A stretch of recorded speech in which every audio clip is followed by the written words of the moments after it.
Many Moors were actually against slavery, recognizing that the mass enslavement of Slovenians, Slavs, was causing the empire to decay. These noble Moors worked to uplift white people, bringing them out of caves, teaching them to read, bathe, and prepare food, eventually freeing and accepting them into society through fraternal orders. Joan of Arc was a full-blooded, melanated Moor from the original Asiatic lineage. When Netflix tries to show a glimpse of the truth by casting melanated actors, they boycott and cancel the show because it proves the empire of Moors was running the entire planet. We didn't fall because of some inherent white superiority. We fell to our own people who, once divided by greed and internal power struggles, decided to use the so-called white man as a proxy to disinherit one another.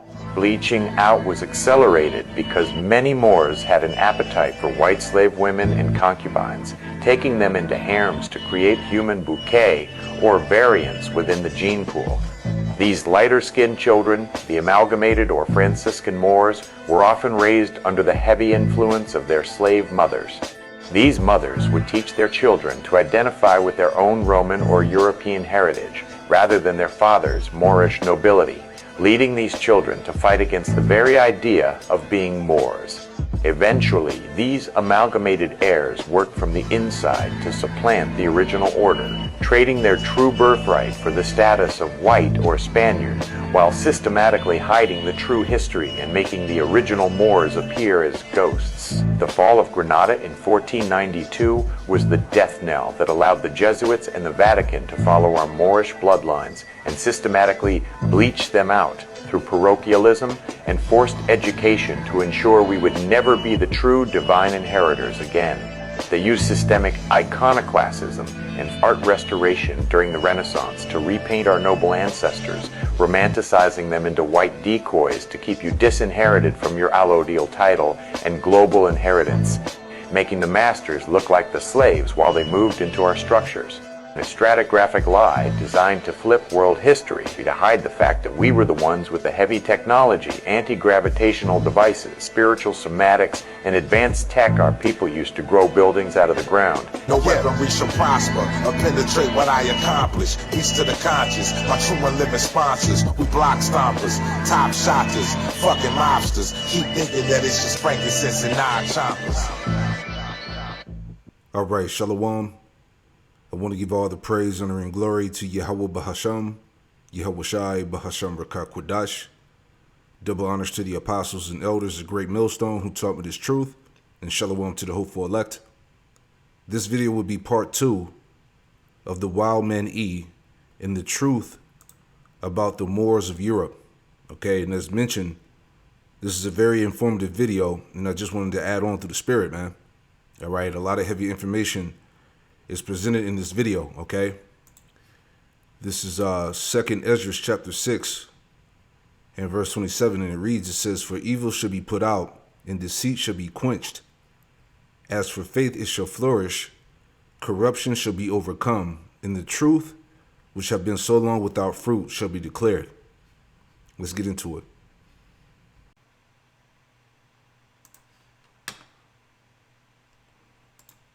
Is like Germany, I'm finding historically feels like it's kind of ground zero for a lot of what happened in Western Europe in terms of black presence. It's the German footprint was absolutely massive, and this is going to shock a lot of people. The fact that historically black people have had kingdoms provinces, royalty, nobility all over Europe, but Germany, particularly I'm finding the Bavarian area, had massive black presence. And actually we have to be really careful because they're actively trying to erase this presence as well. So it's not something that's kind of like happened and they've let it go. You have certain houses, and we're going to get into some of this actually as we cover in the video, so I don't want to spoil it too much, but you've got certain houses, such as the house that our queen comes from. She comes from a house called the House of Saxe-Gotha-Coburg, and the House of Coburg has a black patron saint, okay, and a black founder.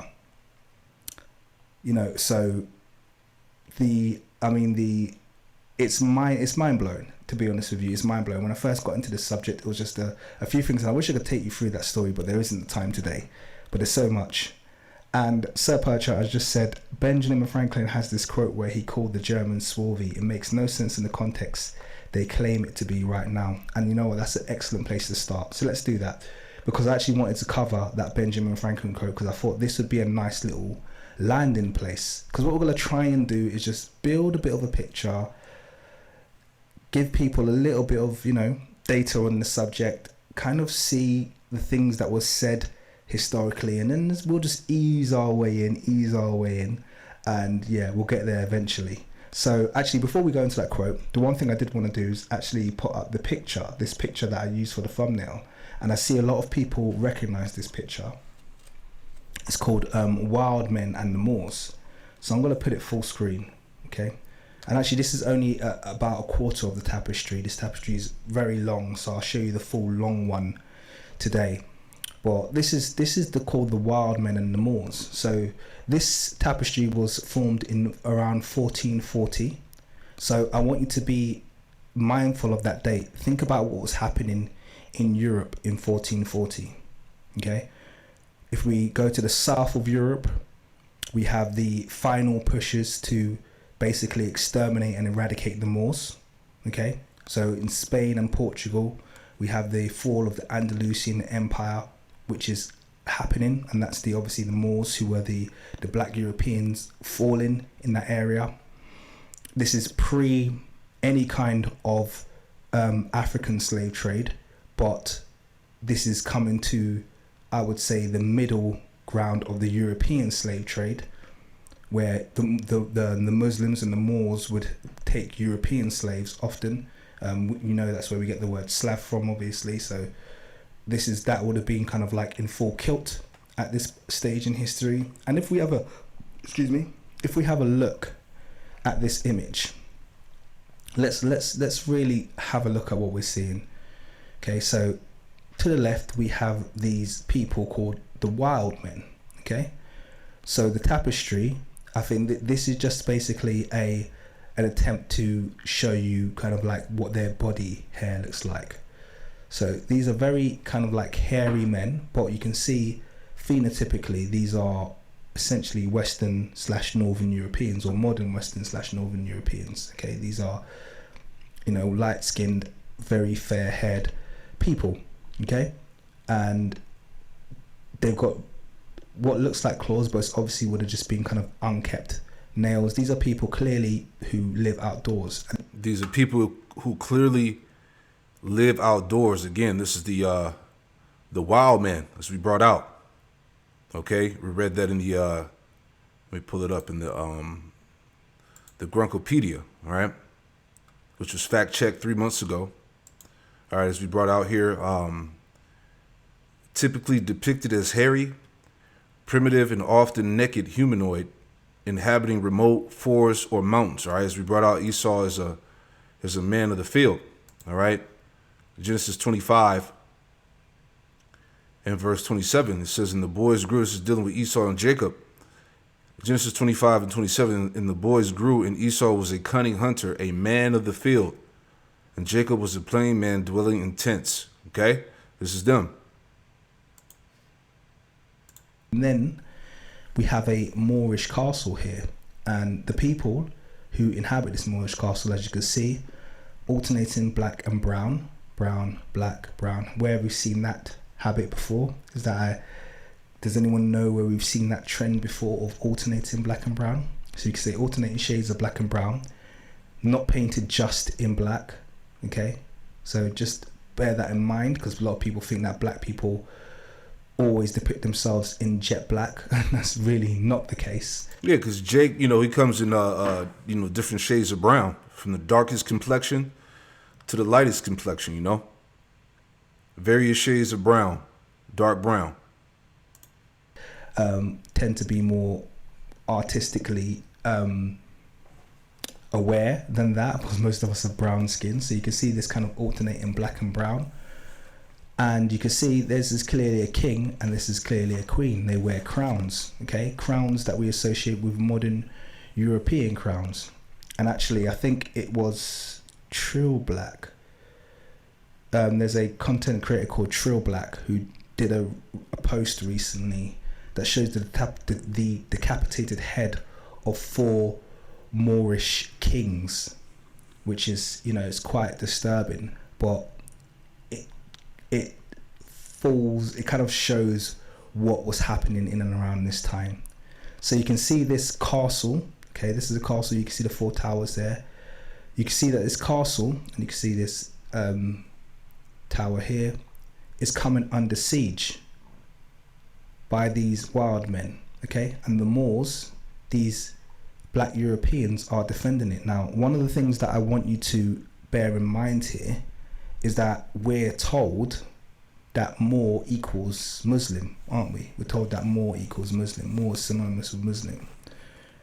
But you can see here, and from the 19th century dictionary that we read from, if you were on that live stream, there's no mention of Muslim when you look in the dictionary. When I look in that dictionary, and I've got it right behind me, 1827 dictionary, it just says Negro. So they're very clear on what Moors mean. So when people even try and start this argument, oh, Moors were Muslims of North Africa, Europeans knew exactly what Moors were. Yeah, they were Israelites. They were Jakes.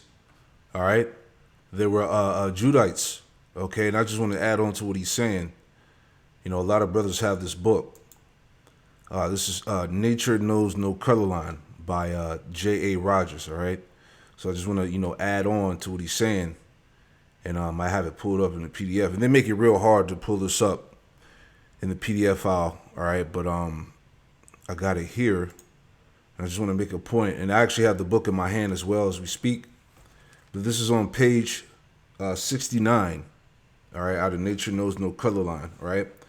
So the chapter on page 69 is the Negro as Moor, Negro ancestry and aristocratic European families, right? Let's get to the point, and I'll highlight as we go. Okay, bear with me. Okay. But here we go. So it says here, in Africa, the Moors continued to be a leading power, and to no little extent in India. Also, they dominated the Mediterranean and the North Atlantic and plundered the coast of Western Europe and the British Isles. They even conquered and ruled parts of Scotland. All right, these are the Moors. These are Jakes. All right, Israelites. Okay, the Moors were so-called Negroes. Okay, they even conquered and ruled parts of Scotland. David McRitchie, eminent British archaeologist, says, quote, so late as the 10th century, three of these provinces were wholly black. Okay, we're talking about the Mediterranean, North Atlantic.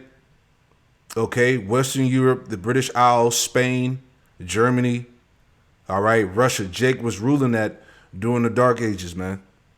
Okay, it says so late as the 10th century, three of these provinces were wholly black, and the supreme ruler of them became for a time the paramount king of transmarine Scotland.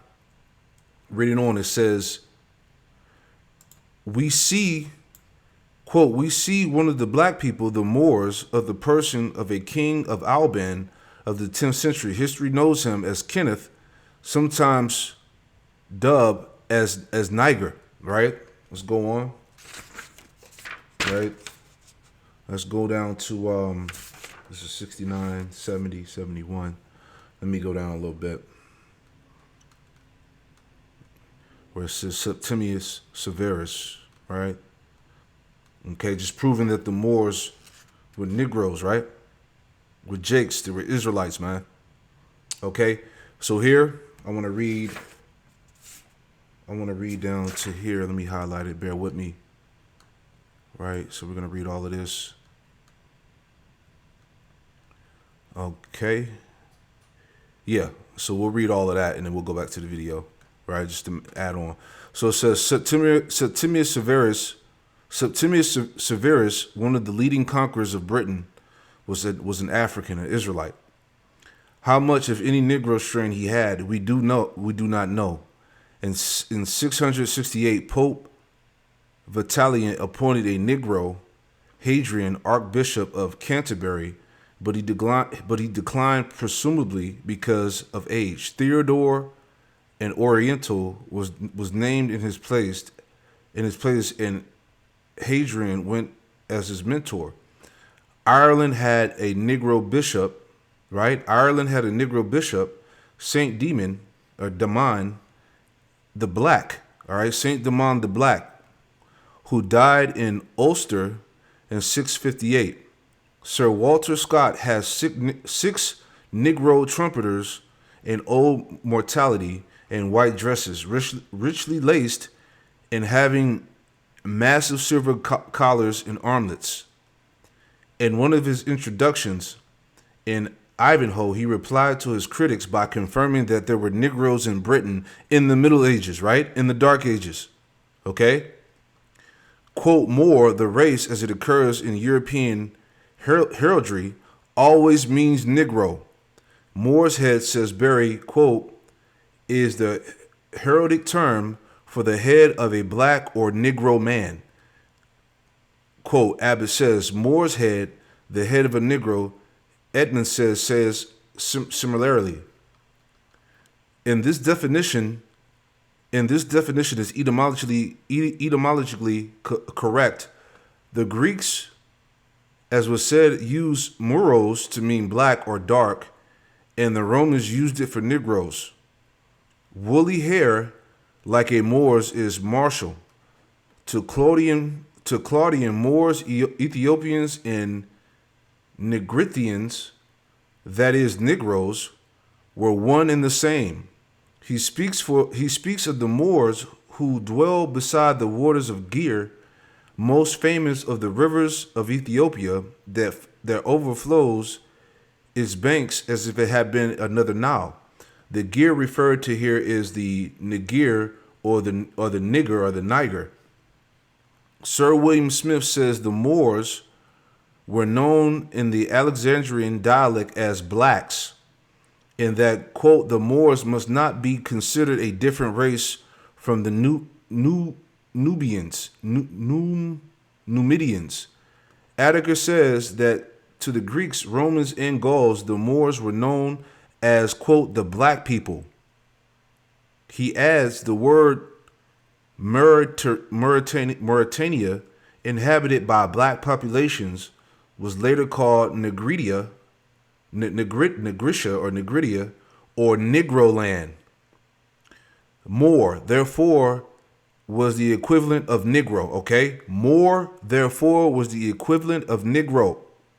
Okay? These were Israelites, all right? These were Judites, man.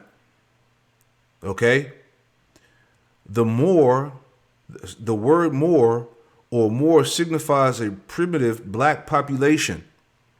Since therefore the Romans invaded Britain, France, Belgium, Germany, and other parts of Europe, they undoubtedly took the word Moor, meaning a black people, with them. In fact, so common was the use of Moor for Negroes that it is astonishing to find some writers calling Moors a white race. MacRitchie refers to the passage in Claudian, all right? And that's the point I want to read out of there, right? Let's see before we move on. All right. All right. Let me get a little bit. We'll get a little bit more. Okay. So let's go. Yeah, let's read a little bit more here. Okay. So yeah, referring to the passage in Claudian, Eli levis moros nec falso nomen pictos idumit, says, now when Claudian wrote for a long time after, Maurius signified a great deal more than a native of Mauritania. Any Latin dictionary, any old one at least, will tell you that Maurice is a Moor, a blackamoor, or tawny Moor, and Shakespeare used the word Moor as a synonym for Negro. The Roman, these last two right here, the Roman Marius occurs in the European languages as Moor, Moro, or Morian, or Morin, and scores of other forms. For instance, the Italian dictionary says moro umo nero di Epe, black man of Ethiopia. The Century Dictionary says Moor means blackamoor, hence Moorian, Morse, Moorisk or Morris or Moriscore or Morris. It is much the same in the Teutonic languages. The word Moor in German says Stahl, which is exactly equivalent to Negro in the time of Othello. Last point, Moor, quote unquote, for Negro continued to be in general use in England until at least the 18th century. Nathaniel Bailey, compiler of the first English dictionary, 1736, has Moor or Moor French, Moor Italian and Spanish, or Black Moor, a native of Mauritania. Dr. Samuel Johnson, 1755, has Moor or Moorish Latin as a Negro blackamoor. All right, so we understand who the Moors are. All right, so-called Negroes. All right, Israelites. Let's go back. Okay, because hey, it's all coming out, man. Let me get that real fast. Psalm 85 and 11. Psalm 85 and 11 says, truth shall spring out of the earth, and righteousness shall look down from heaven. All right, truth is springing out, man. We at the end. Okay, all of Esau's secrets are being sought up. All right, history that they tried to erase. Okay, it's all coming out. Okay, Moors were black people. Okay, they were just black people. That's why they were called Moors. There was nothing else to it. They were black people. Okay, and then you could be a Moorish Christian or you could be a Moorish Muslim. And these ones here appear to me to be Moorish Christians. The crown looks like Christian, the kind of crowns that were worn in Christendom, as opposed to Islam. So this is a Christian Moorish castle, okay, coming under attack from these Wildmen. Now there's a little bit more to this as well, so I'm just going to show you the full one, just so you get a full perspective of what this tapestry looks like. So this is the long one. Okay, just going to full screen this quickly. So this is the long one. It's not as detailed as the one I just showed you, but you can see the full tapestry here. So here's what we just looked at. Here's the Wildmen, okay, attacking the castle, okay, full of Moors. Okay, and if we scroll along a bit, we can see the Wildmen tussling with lions, unicorns, and dragons. Now this could be literal, but it also could be a communication of what's taking place, because if you'll notice here, there's a coat of arms, or it looks like a shield that's being broken. I haven't researched exactly what that coat of arms represents, but you know that unicorns, lions, and dragons are all commonly used as animals on coats of arms, and they're not commonly found in Germany from what I know. Okay, so this might be a depiction of the fact that these wild men are taking over houses of nobility, and these would have been the kind of animals or mythical creatures associated with those houses of nobility, and they're either slaying them or bringing them under control. Yeah, that's heavy, because this time frame, as he was going into 1440, you know, going into the time of pretty much, you know, Jake falling out of power from the period of the Dark Ages, man. You know, Esau, you know, infiltrating and you know, taking back the throne, so to speak. All right, and putting themselves in positions of power. And at that point, you know, they put Jake into slavery. Right now, I want to add a little bit more, okay, to what he's saying, because these were the noble families that these Edomites, you know, had taken down. Right, and I just want to show you that, because this PDF is not in no particular order, but it shows you the royal coats and arms, the shields, right? Showing you that these were so-called Negroes that were ruling Europe, all right? That were ruling during the so-called Middle Ages, the Dark Ages, right? You see? Negroes, coats of arms of noble families, right? What do you see on the shields? All right? So-called black men, right? Here's some more, okay? The emblems, the shields, the royal family lines, okay? Germany, coats of iron, I said coats of iron, coats of arms, all right? Negroes and coats of arms of European cities. See? So just adding on to what he was saying, man. All right? Let's see if there's any info. This is a heavy book, you know. But anyway, let's go back to what he was saying here. Let me get one scripture, all right? Because Jake is royalty, you know. Let's go to Deuteronomy 7:6, all right? And Lord's will, I'm not all over the place, you know. It's, like I said, I just wanted to kind of do a spiritual commentary to this video, very informative. Deuteronomy 7:6, it says, "For thou art a holy people unto the Lord, Yahweh Shemel Washah thy power. The Lord, Yahweh Shemel Washah thy power, have chosen thee to be a special people unto himself above all the people that are upon the face of the earth." Right? Jake is the chosen line. The Israelites are the chosen people. All right, a royal nation, you know. Exodus 19, right? Exodus 19:5, it says, "Now therefore, if you will not obey my voice indeed and keep my covenant, then you should be a peculiar treasure unto me above all people, for all the earth is mine. And you should be unto me a kingdom of priests and holy nation. These are the words which thou shalt speak unto the children of Israel." Right? Just making a point of us being a royal line, a royal people, you know. All right, let's go on. That's an interpretation there, okay? And then you can see over here, you have this kind of like the Wildman feeding his wife, and you have children. So there's a story being told here about, for want of a better word, a population replacement taking place. This castle's coming under siege. It doesn't look like it's going to stand if you look at it visibly, okay? They're subduing and taking over the houses and the kind of animals, or the what's the word, the kind of, I want to say figurines, or one of a better, well, I'll think of a better word, but it kind of like the emblems associated, there you go, that's a better word.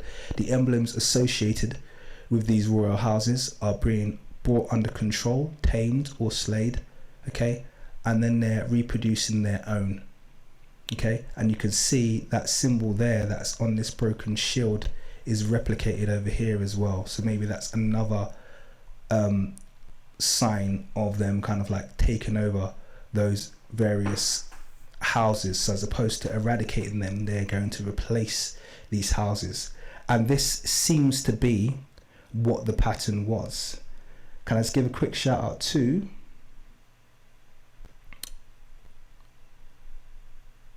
AFO podcast, who says understanding the Moors is critical. There is so much misinformation on the subject. Absolutely. Right. Now, real quick, I just want to add on to more. Let's get that in Revelation, the 20th chapter. All right. Because Jake, as we understand, Jake was ruling, okay, Europe, Spain, Germany, Russia, which was known as the Dark Ages, for 1,000 years, right? So let's make that point real fast as well. I had that queued up. Didn't know when I was going to bring it out, so we'll bring it out now. Okay, just want to add on, add my 2 cents in there. Okay, so this is Revelation chapter 20, and starting at verse 1. And it reads, it says, "And I saw an angel," all right, and that angel is Yahushua. "And I saw an angel come down from heaven, having the key of the bottomless pit and a great chain in his hand." All right, the bottomless pit represents Europe. All right, due to this lack of natural resources, man. Okay, and it says, "in a great chain in his hand," going into slavery. Okay, because these Edomites, they were enslaved for 1,000 years, right? This is verse 2.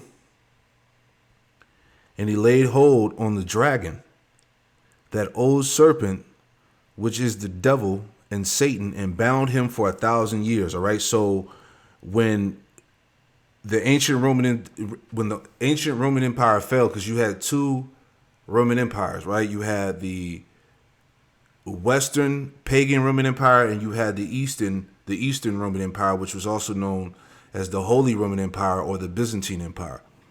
Okay, so Jake, who was referred to the Moors, okay, they bound Esau up for 1,000 years.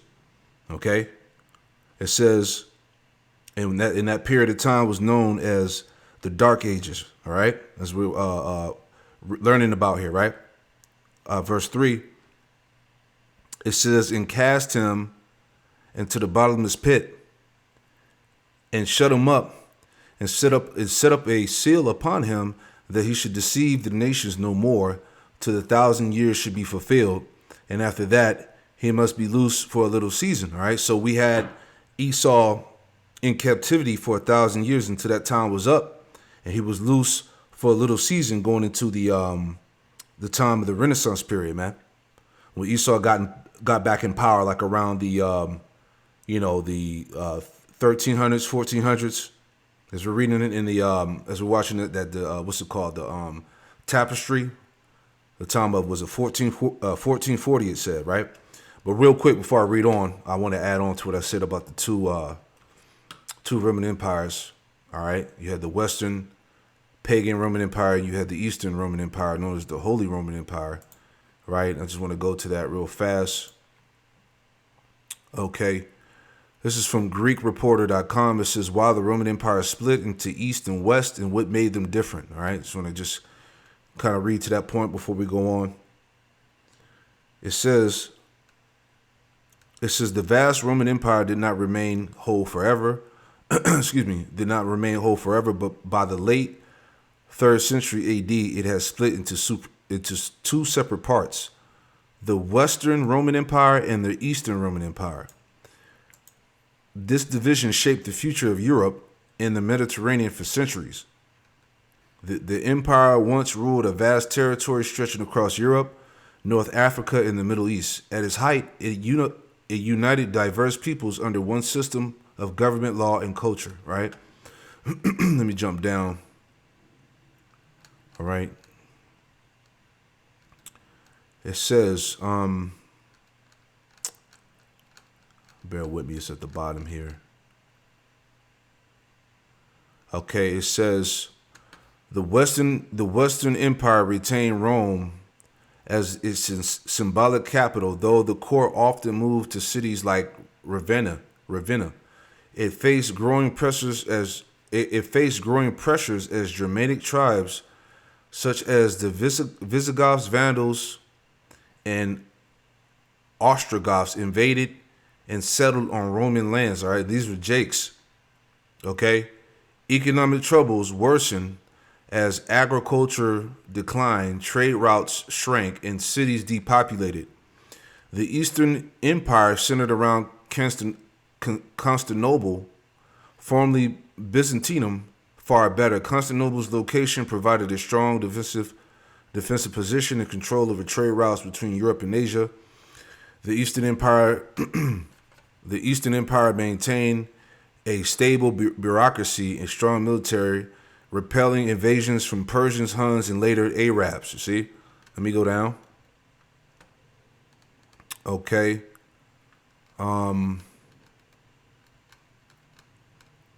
Okay, so it says the fall of the Western Roman Empire.